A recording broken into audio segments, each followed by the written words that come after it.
Radio Classique, l'invité de l'économie.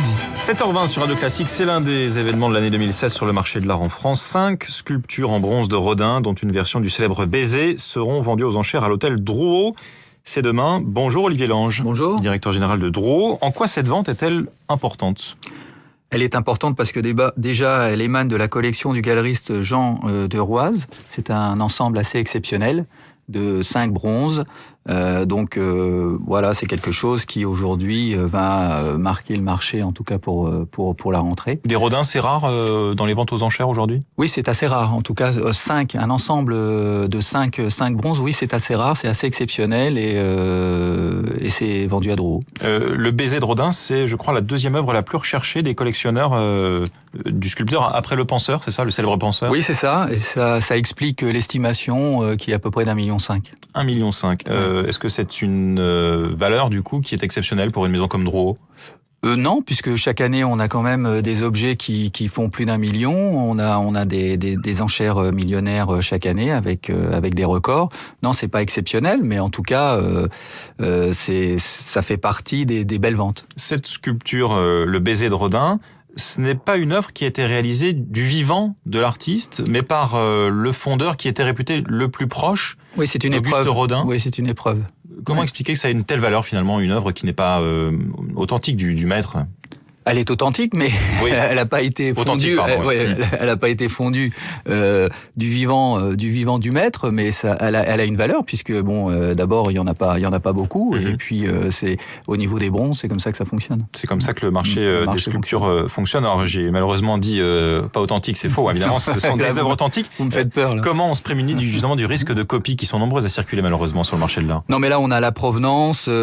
C'est quelque chose qui est connu. Le galeriste avait acheté ses œuvres, donc il y a pas de problème sur l'authenticité. Je lisais que habituellement c'était plutôt à Londres que se négociait ce type d'œuvre. Pourquoi à Paris cette fois ? Pourquoi pas à Paris surtout ? Pourquoi à Londres et pourquoi pas à Paris ? C'est surtout ça je pense le sujet qui pourra peut-être être traité après. C'est-à-dire qu'aujourd'hui Paris est une place de marché, a toujours été une place de marché importante. On peut très bien y vendre des œuvres importantes et avec des prix du marché mondial. Mais est-ce que Paris n'est pas devenu, pardon pour l'image, mais une sorte de grenier d'objets anciens par rapport à des places comme Londres et New York, au vu des montants qui sont négociés lors des ventes aux enchères ?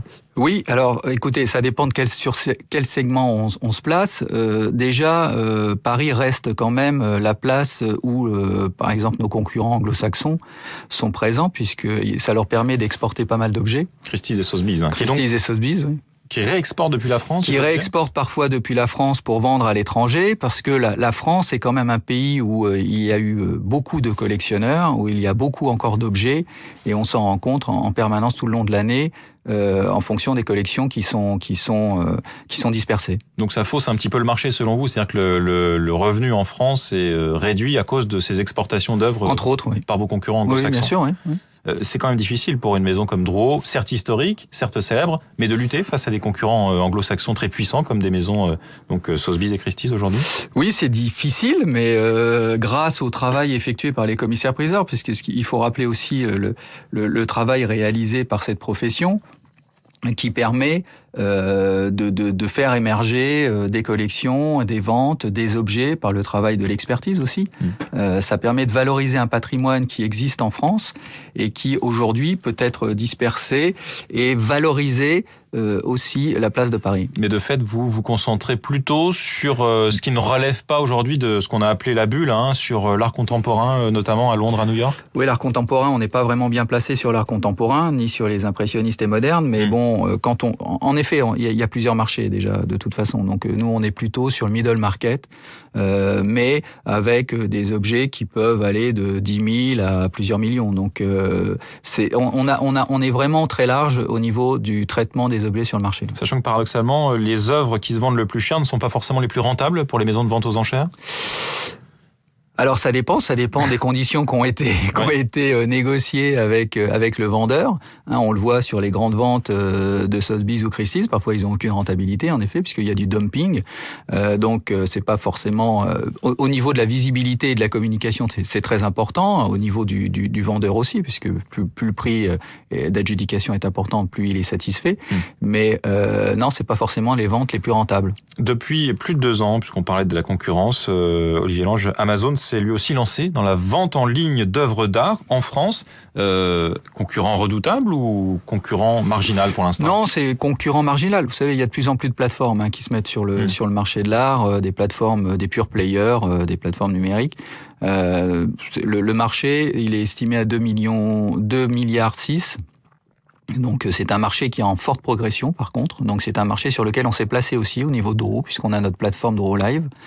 C'est un marché qui nous intéresse parce qu'il permet d'être complémentaire. C'est un multicanal en réalité. Il permet d'être complémentaire par rapport aux hôtels de vente. Et ça nous permet aussi de toucher de nouveaux acheteurs, de nouveaux futurs collectionneurs, parce que c'est ça aussi qui est important.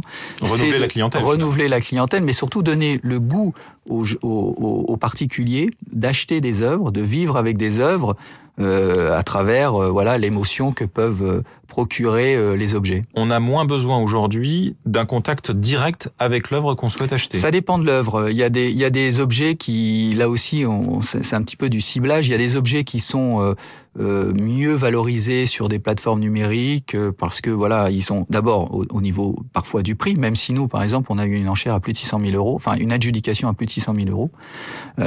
Donc c'est parce que c'est moins cher via Internet les ventes aux enchères. En général, non. Ça dépend du mode de la vente. C'est-à-dire que vous avez la vente live, donc là vous êtes en direct dans la salle, donc là vous enchérissez comme n'importe qui sur la plateforme.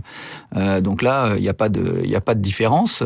Par contre après vous avez les ventes complètement dématérialisées sur le online. Donc là en effet on essaie de cibler des collectionneurs différents de ceux qu'on a habituellement dans notre hôtel et qui peuvent être intéressés par des objets pas forcément on va dire de grande qualité. Quand je dis ça, c'est pas que les objets n'ont pas de qualité, c'est juste qu'on s'intéresse à des nouveaux collectionneurs. Donc on commence une collection pas forcément en achetant des objets très chers. Et c'est quoi le profil du collectionneur aujourd'hui, de l'acheteur type chez Drouot?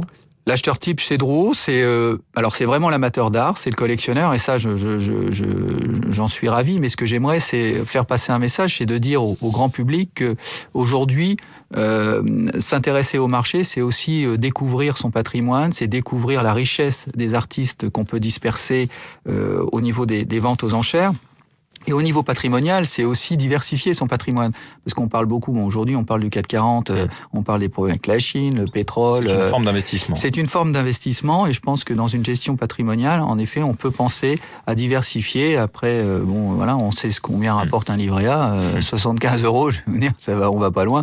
Autant se faire plaisir en achetant des beaux objets. Merci Olivier Lange, directeur général de Drouot, donc avec cette grande vente organisée demain, 5 bronzes de Rodin. Il est 7h28, c'était l'invité de l'économie de Radio Classique.